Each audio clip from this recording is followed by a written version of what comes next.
आज मैं फिर मैं आपके सामने बात करने जा रहा हूँ कैलिफोर्निया फॉरेस्ट फायर पर।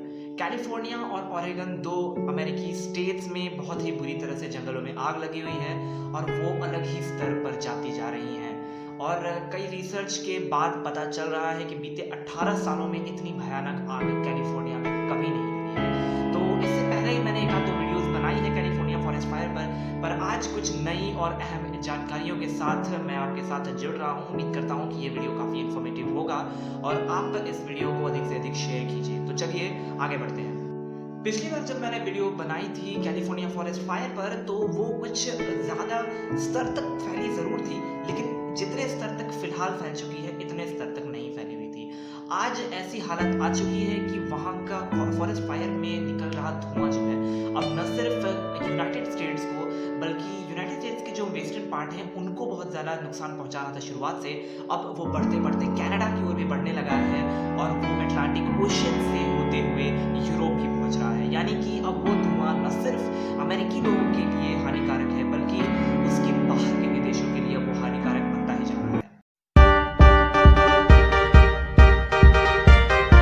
मैंने ये अपनी पिछली वीडियो में आपको बताया था कि किस तरह से हर साल जगह जगह पर आग लगती रहती है और जहां भी आग लगती है वो बीते वर्ष के मुकाबले ज़्यादा बड़ी होती है।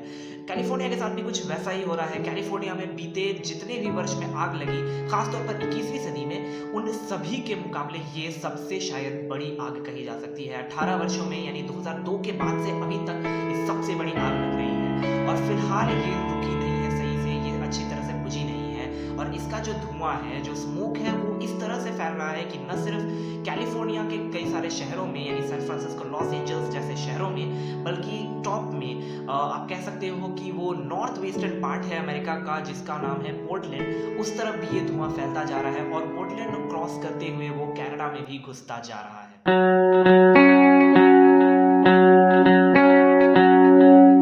रिसर्चर्स का मानना है कि ये शायद सबसे भयावह दृश्य देखने को मिल रहा है कैलिफोर्निया स्टेट में। और दुख की बात तो ये है कि न सिर्फ हमारी बल्कि विश्व की ज़्यादातर मीडिया इस पर फोकस नहीं कर रही है।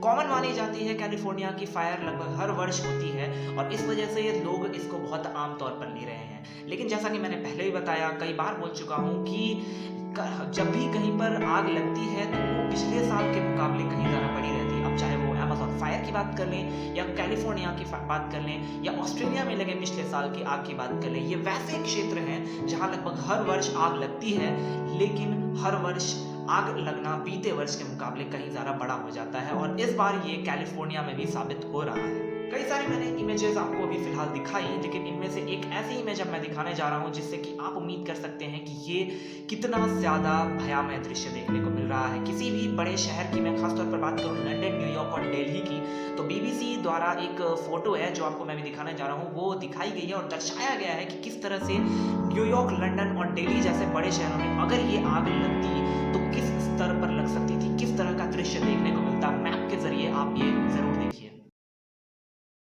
अब मैं आपको एक और ऐसी इमेज दिखाने जा रहा हूं जिस इमेज को देखकर आप समझ पाएंगे कि इससे कितना नुकसान हुआ होगा छोटे छोटे गांवों या शहरों को।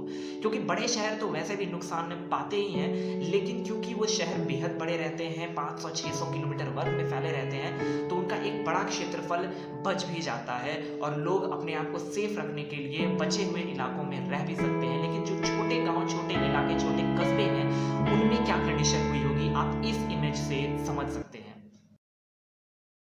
खैर, आज जितना भी मैंने आपको बताया कैलिफोर्निया फॉरेस्ट फायर से रिलेटेड, उम्मीद करता हूं कि आपको काफ़ी इन्फॉर्मेटिव लगा होगा और आपको भी समझ में आ रहा होगा कि हमारी मीडिया कितनी बड़े खबरों को हमसे दूर रख रही है। हमें अधिक से अधिक अगर न्यूज़ जानना है तो इंटरनेट से जुड़ना होगा, क्योंकि इंटरनेट पर ही ये सब खबरें आपको ज़्यादा देखने को मिलेंगी, ना कि किसी चैनल पर, टीवी चैनल पर या किसी इंडियन मीडिया द्वारा दिखाई जाती है। ये सब अधिकतर ये सब दिखाई जाती है विश्व की सबसे बड़ी न्यूज़ एजेंसीज, और उन पर अगर आप चाहें तो नेट से भी जा सकते हैं। उन पर जाकर आप देख सकते हैं कि किस तरह से कंडीशन पूरी दुनिया की होती जा रही है, इन्वायरमेंटल लॉस कितना हो रहा है विश्व को। और यही सब बातें हैं जो मुझे लगता है कि शायद हर इंसान को समझना होगा, ज़्यादा से ज़्यादा जानना होगा, ना कि केवल पॉलिटिक्स में दिन रात समय निकालना पड़ेगा। क्योंकि इन्वायरमेंट न सिर्फ हमारा आपका बल्कि इस पूरे संसार का है, लेकिन पॉलिटिक्स किसी एक के लिए नहीं होता है और न ही पॉलिटिक्स किसी के लिए ज़्यादा फायदा देता है। एनवायरनमेंट बहुत ज़्यादा ज़रूरी है। तो मेरे नज़रिए से